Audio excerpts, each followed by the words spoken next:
discounts on your favorite sarees at prices starting from rupees 249.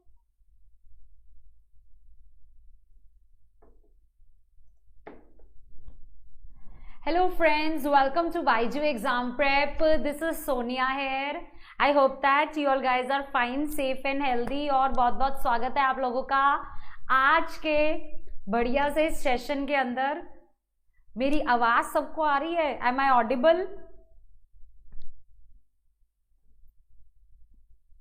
Yes. एक बारी मुझे yes कर दो कि yes मैम वॉइस आ रही है।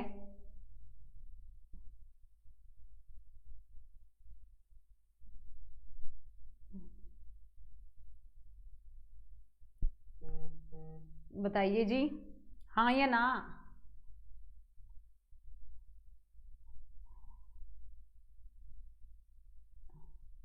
ज्योति, पूजा, अच्छा आ रही है, चलो गुड, वेरी गुड, बहुत ही बढ़िया। फिर ले, मैं कब से इसी की वेट कर रही थी। प्याजे चाचा को प्रणाम। अच्छा जी, हाँ सही बात है। अरे आइए, सभी का वेलकम है। आकांक्षा, मनीष, अजय, ज्योति, मंजू, सभी का बहुत बहुत स्वागत है। चलो अब आ रही है, इस मैम वॉइस आ रही है। आप पहले कहाँ थे?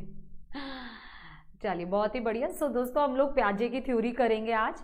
एंड ये थ्योरी बहुत ही ज़्यादा इंपॉर्टेंट, मतलब आप कोई भी पेपर दो, चाहे केवीएस दो, चाहे DSSS दो, सीटेट दो, रीटो, आई थिंक बहुत रेयर होता है कि इनका क्वेश्चन ना आए। एंड बहुत ज़रूरी है कि इनकी थ्योरी अच्छी तरह समझी जाए, क्योंकि जितनी बार भी क्वेश्चन आता है आई थिंक बच्चे पता नहीं क्यों गलत कर ही देते हैं। बट आज हम लोग पूरी थ्योरी पढ़ेंगे और क्वेश्चंस के साथ करेंगे। यस, ठीक है। सो एक बारी सारे जने आ जाइए और एक बारी दबा के सेशन को शेयर कर दीजिए फटाफट। आप लोगों का शेयर बहुत मैटर करता है। हाँ, सो एक बारी सारे जने शेयर कर दीजिए फटाफट। अच्छा चलो, सर की होगी क्लास खत्म, आ जाओ आ जाओ। एंड ये स्पेशली अभी जिनका रीट है, ठीक है, देन एमपीटेट है, केवीएस है, आप लोगों को बहुत हेल्प करने वाला है टॉपिक। ओके चलो, आ गए सारे जने। सो क्वेश्चंस के देखते हो, आप ही आंसर्स देना। मैं देखती हूँ कि आप लोगों को आज, मतलब जिस बच्चे ने आज फुल मार्क्स ले लिए है ना, आज आपको मेरे पास है कुछ 18-20 क्वेश्चन है, तो फुल मार्क्स ले लेना, इसका मतलब आपको प्याजे आती है। पर मैं गारंटी के साथ कह सकती हूँ यहाँ पे फिर भी जितने भी बच्चे, कोई पक्का एक आधा फिर भी गलत करेगा, मतलब मेरे को पता नहीं, बट मुझे लगता है कि आज के बाद शायद ना करे। मैंने कभी थ्योरी ऐसे पढ़ाई नहीं है, तो आज फर्स्ट टाइम ही पढ़ा रही हूँ मैं जीन प्याजे थ्योरी। और मेरे सेशन दोस्तों आप देख सकते हैं लगभग 4 दिन रहे, मतलब 3 दिन तो पक्का ही रहते हैं। संडे को अगर मैं फ्री हूँ तो मैं सेशन ले लेती हूँ, ओके, कहीं अगर इधर उधर ना गई हूँ। सो थर्सडे, फ्राइडे, सैटरडे 8:30 पर आपको डेली लेक्चर मिलते हैं। थैंक यू निधि। चलिए सारे जने आ जाइए। एंड वैसे भी सीटेट की आंसर की चेक करते करते आप लोग थक गए होंगे, है ना, बहुत ज़्यादा, क्योंकि इतना लंबा था। बच्चे कह रहे हैं मैम 3-3 घंटे लग गए चेक करने में आंसर की। यस, मैं समझ सकती हूँ। चलो प्याजे की अगर बात करें ना दोस्तों, पहला क्वेश्चन आप लोग मुझे फटाफट आंसर बताइए।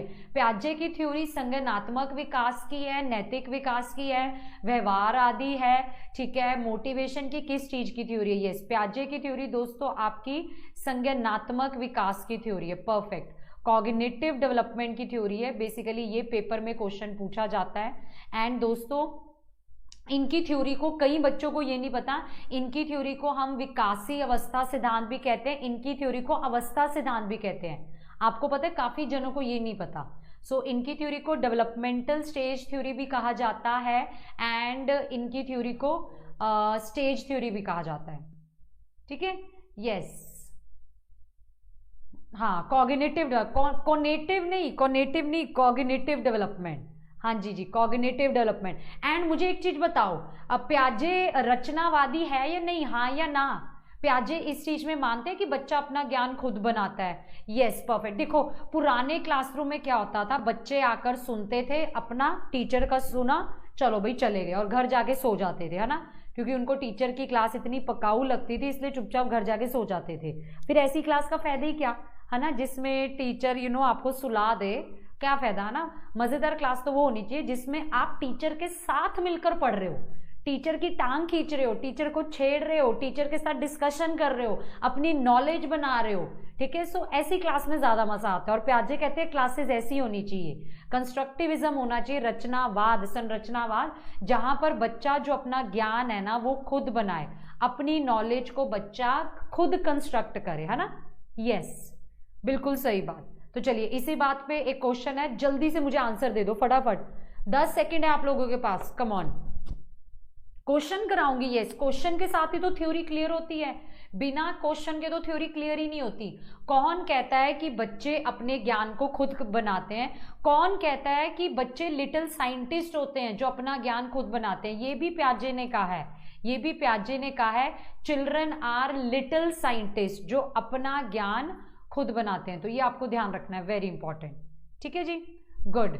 और ये एक बड़ा, ये क्वेश्चन आया था पंजाब टेट में, जो काफी बच्चों को नहीं, अभी भी नहीं पता होगा, मैं सच में बताती हूँ। आपको पता है प्याजे पहली बात तो स्विट्जरलैंड से, इसलिए इनको स्विस साइकोलॉजिस्ट कहा जाता है। और प्याजे को पता है फाउंडर कहा जाता है इस चीज का, ये किस किस को पता था पॉइंट? एपिस्टेमोलॉजिस्ट, ये आई थिंक एचटेट में भी आया हुआ, हाँ ये एचटेट में भी आया हुआ है। Who is the father of epistemologist? ज्ञानवादी के फादर कौन है? एपिस्टेमोलॉजी पता है क्या होती है? ये आपकी एक फील्ड है जो स्टडी करती है ज्ञान के बारे में। दोस्तों ये फील्ड आपकी स्टडी करती है ज्ञान के बारे में। तो प्याजे पहले इंसान थे जो जानना चाहते थे कि लोगों के दिमाग में नॉलेज कैसे आई, लोगों के दिमाग में कैसे वो ज्ञान आया, ये जानना चाहते थे प्याजे। सो आपने ध्यान रखना है, प्याजे ही, वो आपको क्वेश्चन होगा ना, हु इज एपिस्टेमोलॉजिस्ट? यस, तो आपने ध्यान रखना है प्याजे। और एपिस्टेमोलॉजी कौन सी स्ट्रीम है? ये स्ट्रीम है दोस्तों आपकी नॉलेज की, this is the field of knowledge. Yes, ये आपको ध्यान रखना है, वेरी गुड। अच्छा, अब वेरी इंपॉर्टेंट, जिसमें आप सब अभी भी कंफ्यूज होते हो ना, अभी भी क्लियर नहीं है ना, ये देखो प्याजे कहते हैं जो छोटा बच्चा होता है ना वो अपना ज्ञान बनाता है। ऑफ कोर्स बनाएगा, तुम नए नए तुम YouTube पे आए हो, तुमने मेरे को पहली बार देखा है, तुम्हारे दिमाग में बैठेंगे अच्छा ये सोनिया मैम है, ये CD भी पढ़ाते हैं, अच्छा ये बाइजू एग्जाम प्रेप ऐप पर पढ़ाते हैं, तो वही नॉलेज बना रहे हो ना। इसी प्रकार से एक छोटा बच्चा अपना नॉलेज बनाता है, अपनी नॉलेज को ऑर्गेनाइज करता है। और जिस प्रकार से एक छोटा बच्चा अपना ज्ञान बनाता है ना, उसको प्याजे क्या कहते हैं? स्कीमा। जैसे एक बच्चे ने, एक चाइल्ड ने ये जानवर देखा, बताओ ये कौन सा जानवर है, बताइए जी, ठीक है। एक बच्चे ने ये एनिमल देखा, वो कहेगा अच्छा ये है 4 लेग एनिमल, और मम्मी उसको बताती है कि इस एनिमल को हम हॉर्स कहते हैं, इस एनिमल को हम लोग क्या कहते हैं? हॉर्स कहते हैं, दिस इज 4 लेग एनिमल। ये बच्चे ने स्कीमा बना लिया, बहुत ही बढ़िया, अपनी नॉलेज बनाई ना, नॉलेज तो बनानी चाहिए। चलो भाई मुझे इस क्वेश्चन का आंसर दीजिए। प्याजे ने मानसिक संरचनाओं या विचारों का जो मूलभूत अंग है उसके लिए किस शब्द का प्रयोग किया है? Thank you Shalini. घोड़ा, हाँ यस। एक बार सारे जने सेशन को शेयर कर दो, कम ऑन। हाय, उस मेंटल स्ट्रक्चर जो हमने माइंड में, मेंटल स्ट्रक्चर है ना जो हमारे बिल्डिंग ब्लॉक्स है, दैट इज नॉलेज, जो एक बच्चा बना रहा है उसको प्याजे आपको बच्चे स्कीमा कहते हैं, ठीक है। अच्छा, अब देखो आप नॉलेज बनाओ, मुझे बताओ आप अगर आप नॉलेज बनाते हो क्या उसको अपने अंदर ही रख लोगे? ऐसा तो नहीं ना, अपनी नॉलेज को यूज भी तो करोगे ना, अनुकूलन करोगे ना, एनवायरनमेंट में एडजस्ट नहीं करोगे। नए जानवर का क्या तुम्हें क्रेज नहीं होगा? सारी जिंदगी क्या घोड़े से ही सारते रहोगे कि घोड़े को याद रखोगे, है ना? नए जानवर भी तो जानने हैं ना जो 4 लेग वाले हैं, है ना। अडेप्टेशन का मतलब होता है एनवायरनमेंट में एडजस्ट करना। अब हम एनवायरनमेंट में किस तरह से नॉलेज बनाएंगे? यहाँ लिखा हुआ है, प्याजे कहते हैं हम एनवायरनमेंट के अंदर नॉलेज 2 तरीके से बनाते हैं, वो अब 2 तरीके से हम एडजस्ट करते हैं। उससे पहले मुझे आप लोग इस क्वेश्चन का आंसर दीजिए। वातावरण के साथ प्रत्यक्ष अंतक्रिया के द्वारा स्कीमा का निर्माण को दोस्तों हम क्या कहते हैं? Building schemes through direct interaction with environment is known as, बताइए जी। ऑर्गेनाइजेशन, आत्मसातकरण, अनुकूलन या अकेंद्रित? कोई भी डाउट है दोस्तों आप लोग पूछ सकते हो। चलिए जी आंसर दीजिए सेकंड क्वेश्चन का। यस, अभी आपको बताया हम जब हमने स्कीमा बनाया है उनको हम एनवायरनमेंट में यूज करेंगे, एनवायरनमेंट में के अंदर हम और चीजें देख के अपना ज्ञान बनाएंगे, हम एनवायरनमेंट में एडजस्ट होएंगे। यस दोस्तों, इसको क्या कहते हैं प्याजे? अनुकूलन, ठीक है। अब जैसे प्याजे कहते हैं अनुकूलन के 2 तरीके हैं, वो 2 तरीके क्या है? हम अडेप्टेशन जो करते हैं ना, एडजस्ट हम दो प्रोसेसेस से करते हैं, दो प्रक्रिया है जिस प्रकार से हम अपनी नॉलेज को एडजस्ट करेंगे। बताओ वो दो प्रोसेसेस कौन से हैं दोस्तों अकॉर्डिंग टू पियाजे? यस, वेरी गुड, बिल्कुल सही। वो दो प्रोसेसेस है आपके असिमिलेशन एंड अकोमोडेशन, आत्मसातकरण एंड समायोजन। यस, आइए देखते हैं ये क्या है। सबसे पहले असिमिलेशन। अब देखो दोस्तों, बच्चे को मैंने ये नया जानवर दिखाया, बताओ एक नया जानवर दिखाया, बच्चे ने पता है क्या किया, इस नए जानवर को हॉर्स बोल दिया। बताओ क्यों हॉर्स बोला उसने? ये नए, क्योंकि उसके दिमाग में हॉर्स का स्कीमा बना हुआ था, उसके दिमाग में बैठा हुआ था कि मम्मी ने बताया था 4 लेग एनिमल हॉर्स होता है। तो बच्चे ने इस जेब्रा को देखा, उसको नहीं पता ये जेब्रा है, उसने सोचा इसकी भी 4 टांगे हैं, पक्का ये भी हॉर्स ही होगा। सो बच्चे ने क्या किया, इस नई इंफॉर्मेशन है, ये जो नई इंफॉर्मेशन है, देखा तो उसने नया, पर उसने अपने पुराने में डाल दिया, पर कहा वही सेम पुराने वाला, बोल दिया उसको हॉर्स ही, जेब्रा को हॉर्स ही बोल दे। तो इसको दोस्तों हम लोग क्या कहते हैं? असिमिलेशन, आत्मसातकरण। ओके, क्योंकि उसकी भी 4 लेग्स हैं। जैसे अब एक एग्जाम्पल है, आप देखो, एक कहते हैं एक लड़की है, वो स्पून के साथ खा रही है, ठीक है। अब उसको आप होटल में ले गए, होटल में नूडल्स आ गई, वो क्या करती है, वो नूडल्स को भी स्पून के साथ खाने लग जाती है ना। पर आपको पता है नूडल्स तो स्पून के साथ खा नहीं सकते, नूडल्स तो फोक के साथ खाएंगे, बट उसके दिमाग में जो चीज बैठी हुई है वो वैसे ही करने लग जाती है। तो दोस्तों इसको हम लोग क्या कहते हैं? असिमिलेशन, ठीक है, आत्मसातकरण। जो जैसे दिमाग में पहले बैठा हुआ था वैसा ही करने लग जाते हैं। या असिमिलेशन की एक और डेफिनेशन देखो क्या है। असिमिलेशन की एक और डेफिनेशन है, वर्तमान स्कीम के द्वारा बाहरी दुनिया को समझने। हमने उसने हॉर्स का स्कीमा बनाया हुआ था, अब वो एक ये नया जानवर समझने की कोशिश कर रहा है, कोशिश तो कर रहा है ना बच्चा, चाहे अभी किसी को पता नहीं है। इसको हम लोग क्या कहते हैं? असिमिलेशन। पुराने स्कीमा से दुनिया समझने की कोशिश कर रहा है, असिमिलेशन, ठीक है। या अच्छा, एक और क्वेश्चन जो इसका आता है, अब उसने क्या किया, ये उसका पुराना स्कीमा था हॉर्स, उसने अपने नए स्कीमा में ये नया जानवर तो डाला ना, नया जानवर डाला, बट उसको नहीं पता इस नए जानवर को क्या कहते हैं। तो जब हम अपने पुराने स्कीमा में कुछ नया डाल रहे हैं, उसको भी दोस्तों असिमिलेशन कहते हैं, उसको भी आत्मसातकरण कहते हैं। क्योंकि एक नया जानवर तो दिखा ना उसको ये वाइट ब्लैक कलर का नया उसको पता नहीं इसे क्या कहते हैं, इसे बोल तो उसने हॉर्स दिया, बट एक नई सूचना तो डाली ना पुराने के अंदर। So that is still assimilation, ये भी आपका असिमिलेशन है, ठीक है।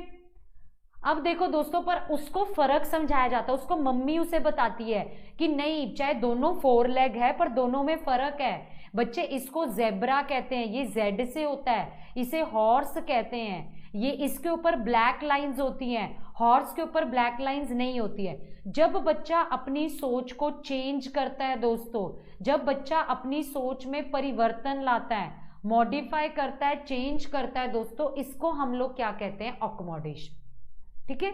इसे हम लोग अकोमोडेशन कहते हैं, समायोजन या समझन, कि जब उसको फर्क समझाया जाता है और वो अपनी सोच में बदलाव लाता है।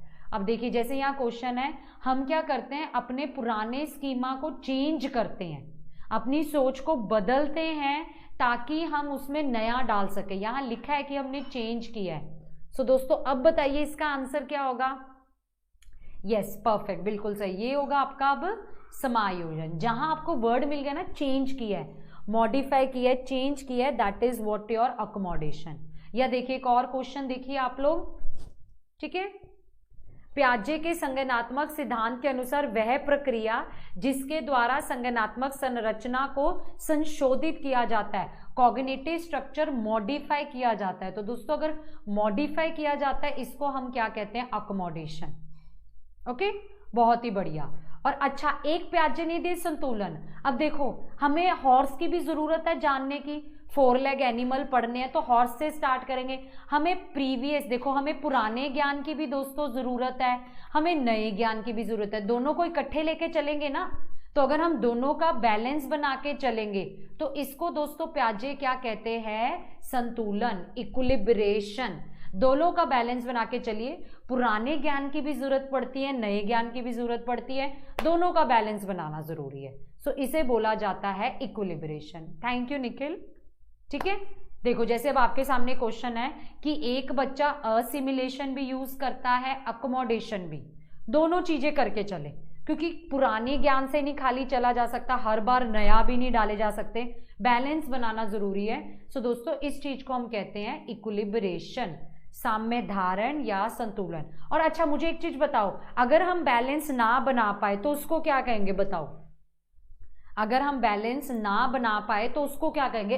असंतुलन, डिसइक्विलिब्रियम। अगर बच्चा हॉर्स, जेब्रा, ये है डोंकी, इनमें फर्क ही ना जान पाए, बैलेंस ही ना बना चाहे, वो हर जानवर को हॉर्स ही बोली जा रहा है, हर जानवर को हॉर्स बोली जा रहा है। अगर बच्चा नई इंफॉर्मेशन को फिट नहीं कर पा रहा, बैलेंस नहीं बना पा रहा, तो दोस्तों उसको हम कहेंगे डिसइक्विलिब्रियम। ठीक है जी, disequilibrium. Dash refers to our inability to fit new information into our schema. हम अपने पुराने स्कीमा में नई इंफॉर्मेशन नहीं डाल पा रहे, हम नहीं डाल पा रहे, हम नहीं एडजस्ट कर पा रहे, सो इसको दोस्तों हम लोग क्या कहेंगे? असंतुलन, that is disequilibrium. Yes, perfect, समझ आ गई? देखो सिंपल टर्म्स हैं पांचों, आई थिंक कभी कंफ्यूजन नहीं होगी दोबारा। इसी बात पे लाइक बटन तो बनता है ना?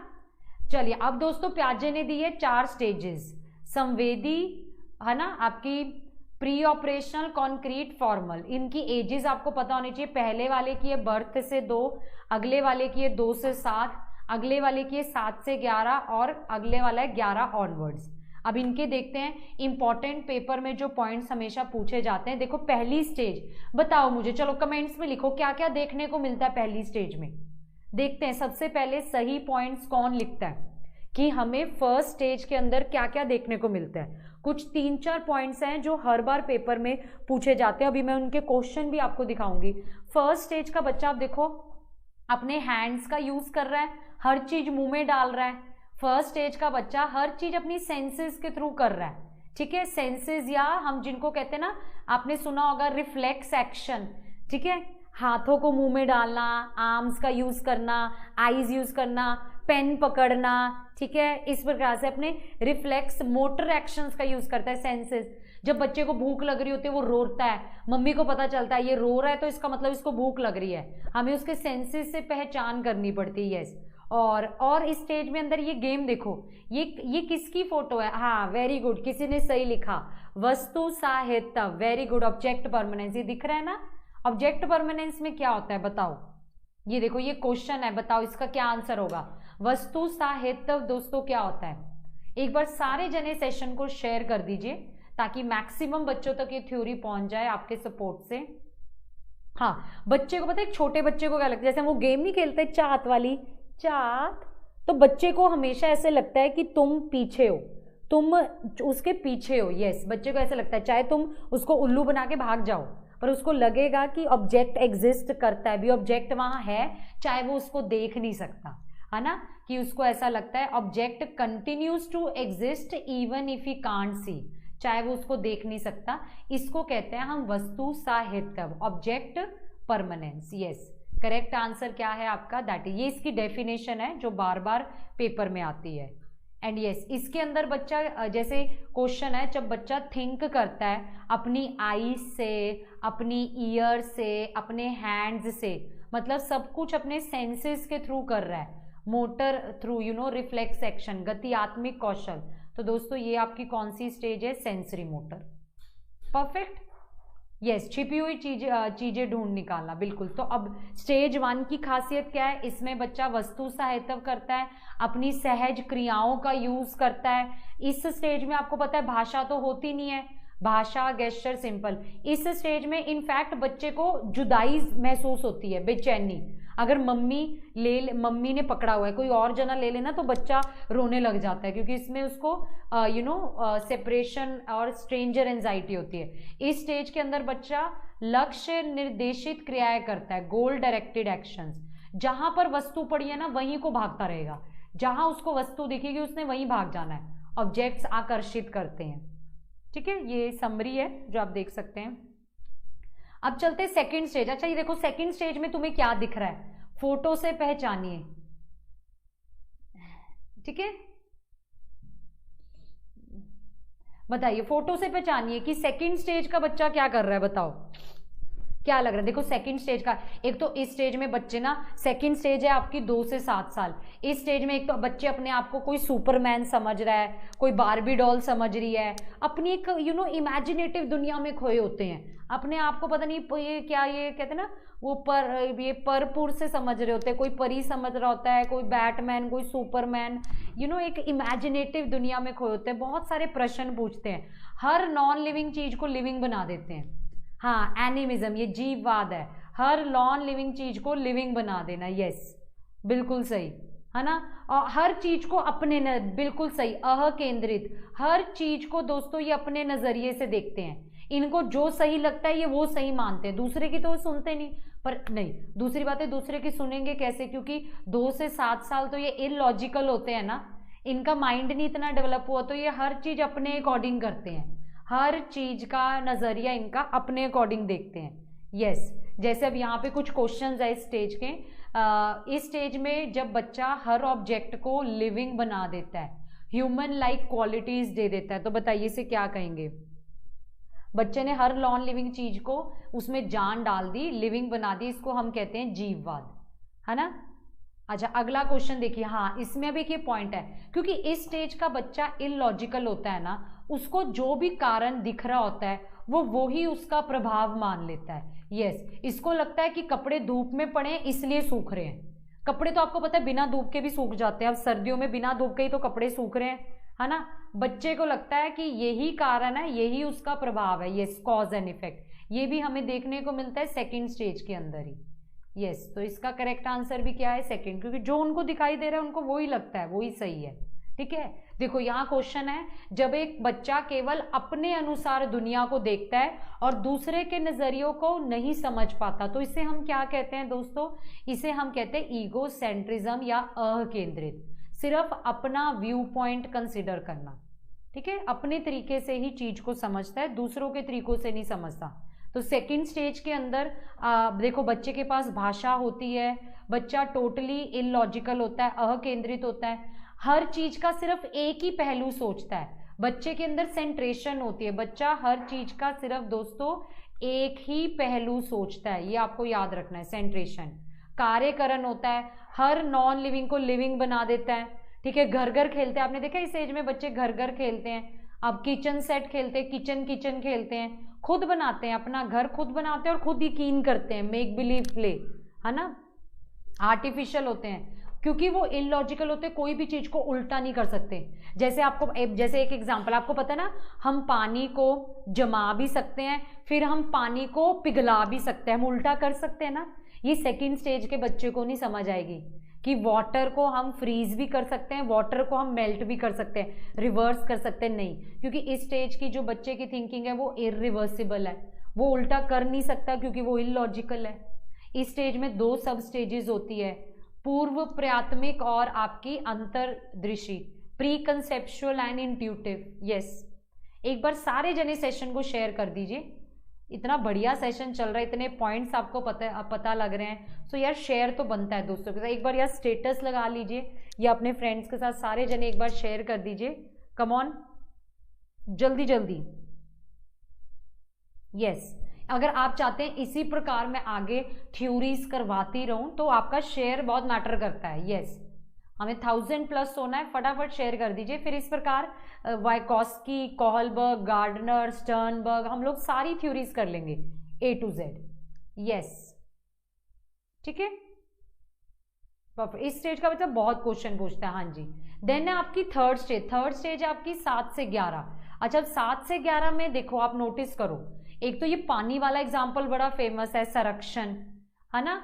यस, पानी वाला एग्जाम्पल। इस स्टेज का जो थर्ड स्टेज का बच्चा है ना दोस्तों, वो तार्किक हो जाता है, वो लॉजिकल हो जाता है, वो हर चीज को लॉजिकली समझ सकता है, सीरियल ऑर्डर में लगा सकता है, हर चीज को ऐसे सीरियल ऑर्डर में लगा सकता है वो प्रॉपरली, हर चीज को वो क्लासीफाई कर सकता है, ब्लू कलर के फूल कौन से हैं, रेड कलर के फूल कौन से हैं, सब कुछ कर सकता है वो। ये पानी वाला एग्जाम्पल समझ सकता है। देखो पानी वाला एग्जाम्पल क्या है, देखो पानी सेम है, फोटो में ध्यान से देखो दोस्तों, वाटर सेम है ना, सिर्फ बीकर बदला है, एक लंबा बीकर ले लिया, पर पानी तो उतना ही है ना।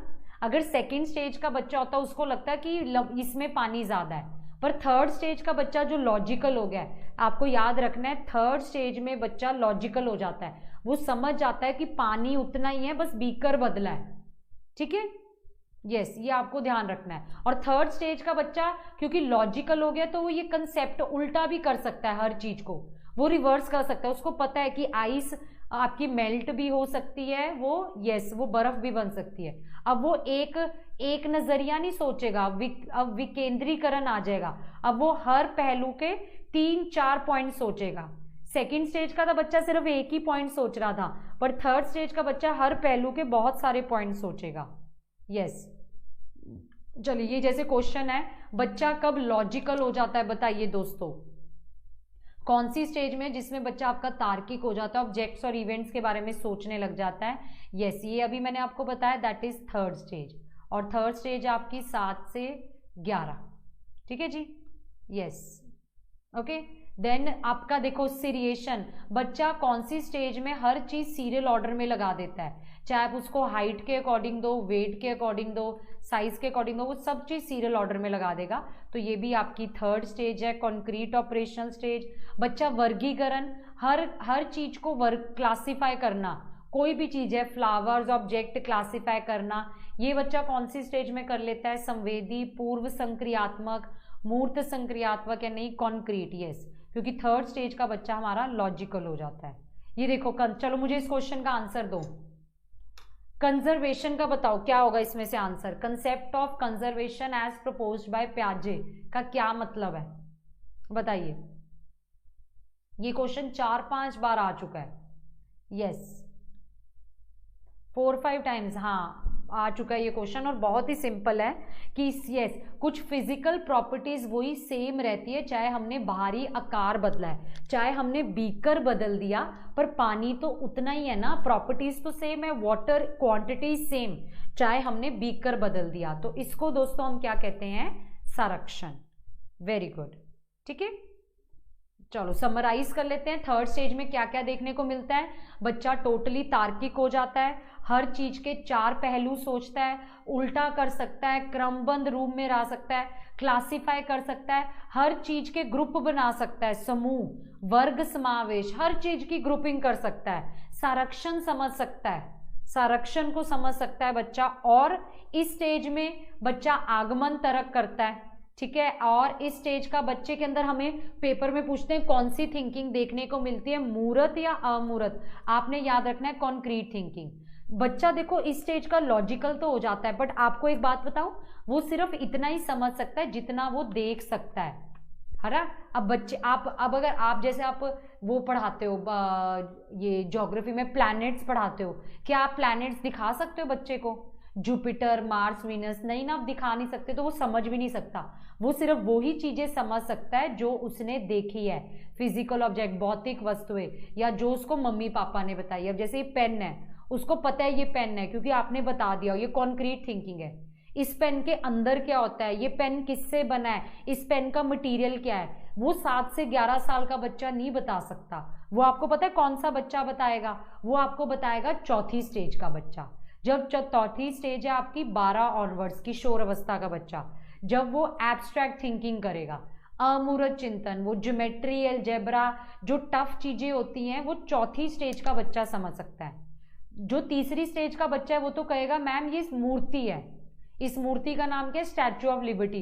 पर चौथी स्टेज का बच्चा कहेगा मैम इस मूर्ति का सिंबल है लव, फ्रीडम, लव फ्रीडम। ये मूर्ति के पीछे का जो कंसेप्ट है वो चौथी स्टेज का बच्चा ही सिर्फ बता सकता है। ठीक है दोस्तों, देखिए जैसे क्वेश्चन है आप लोगों के सामने, प्याजे के अकॉर्डिंग बच्चा कब अमूर्त तर्क करता है बताइए जी। अमूर्त तर्क और प्रॉपर रीजनिंग कौन सी स्टेज में होती है दोस्तों? यस, अभी मैंने आपको बताई है, दैट इज व्हाट योर चौथी stage, that is 12 onwards, formal operational stage. Challenge कर सकते हो अन्ना, अगर आपके लग रहा है उसमें वो बताया, सो यू कैन चैलेंज। कोई भी चैलेंज वाला क्वेश्चन है मुझे सेंड कर दीजिए, आप डाउट सेशन में मैं आपको बता दूंगी कि इसको करना चाहिए या नहीं। सो चौथी स्टेज के अंदर हमें अमूर्त चिंतन, परिकल्पना, कोई भी प्रॉब्लम है उसका पहले खुद आप सोल्यूशन सोचो। जब आप थीसिस लिखी होंगी काफी बच्चों ने, है ना, यहाँ पर काफी बच्चे थीसिस लिखी है मास्टर्स में, पीएचडी में। हर प्रॉब्लम का पहले खुद सोल्यूशन सोचो, है ना, कल्पनात्मक निष्कर्ष निकालो, समस्या समाधान करो, ठीक है, प्रोपोजिशनल एब्स्ट्रैक्ट थॉट, पूरा चिंतनशील करो। ये होता है सब चौथी स्टेज में। ये किशोर अवस्था स्टेज का ही बच्चा कर सकता है, थर्ड स्टेज का बच्चा नहीं कर सकता, ठीक है। तो ये तीसरी और चौथी स्टेज में यही फर्क है। तीसरी स्टेज में मूर्त चिंतन होता है, चौथी स्टेज में अमूर्त चिंतन होता है। ओके, चलिए दोस्तों, आपको समझ आ गई प्याजे की theory. I hope, I think maximum जितने भी पॉइंट्स थे जो पेपर में पूछे जाते हैं विद समरी के साथ, नोट्स के साथ मैंने आपको करा दिए। अभी तक इससे बाहर कभी भी प्याजे का क्वेश्चन नहीं आया है एंड आई होप आपको समझ आ गई है। नई थ्योरी के साथ मिलते हैं कल को। सेशन अच्छा लगा तो आप लोग लाइक ज़रूर कर देना, कमेंट्स में लिख के बताना। और ना, मुझे एक लड़की ने डाउट भेजा था कि मैम जैसे मैंने इस क्वेश्चन का आंसर ये टिक किया है बट आंसर की में बी दिया हुआ है। लर्निंग मीनिंगफुल और इफेक्टिव कब होती है? जब बच्चा खुद करता है या दोस्तों के साथ। एक्चुअली हम लोग देखो पढ़ते हैं कि बच्चा अपनी लर्निंग को खुद कंट्रोल करता है ना, सेल्फ डायरेक्टेड, यस, तो तब भी लर्निंग मीनिंगफुल होती है। अब सीटेट वालों ने ये दिया, ऐसे क्वेश्चन चैलेंज मत कीजिए, क्योंकि कल को सीटेट वाले बेसिकली बोलेंगे कि हमारे अकॉर्डिंग तो बी भी ठीक है, वो लोग बोलेंगे बी भी ठीक है। पेडागॉजी क्वेश्चंस चैलेंज करना मुश्किल है, पेडागॉजिकल ना किए, कोई थ्योरी का क्वेश्चन है वो चैलेंज कर सकते हैं। ऐसे क्वेश्चन में पैसे आपके खराब हो सकते हैं, तो ऐसे क्वेश्चन मत चैलेंज कीजिए, ठीक है, क्योंकि इसमें सेकंड फोर्थ दोनों ही ठीक है। तो ऐसे क्वेश्चन में थोड़ा ध्यान रखिएगा चैलेंज करने से पहले। बाकी मुझे बाइजू एग्जाम प्रेप के डाउट सेशन में भेज दीजिए, मैं एक बारी देख लूँगी कल तक मॉर्निंग तक। Okay ma'am, love the session, thank you so much. चलिए जी, bye bye and God bless you all. इसको रिवाइज कर लीजिएगा, अपने नोट्स बना लीजिएगा, ठीक है। एंड धीरे धीरे इसी तरह मैं कोशिश करती रहूँगी, थ्योरीज आपको कराती रहूँ। ओके, चलिए।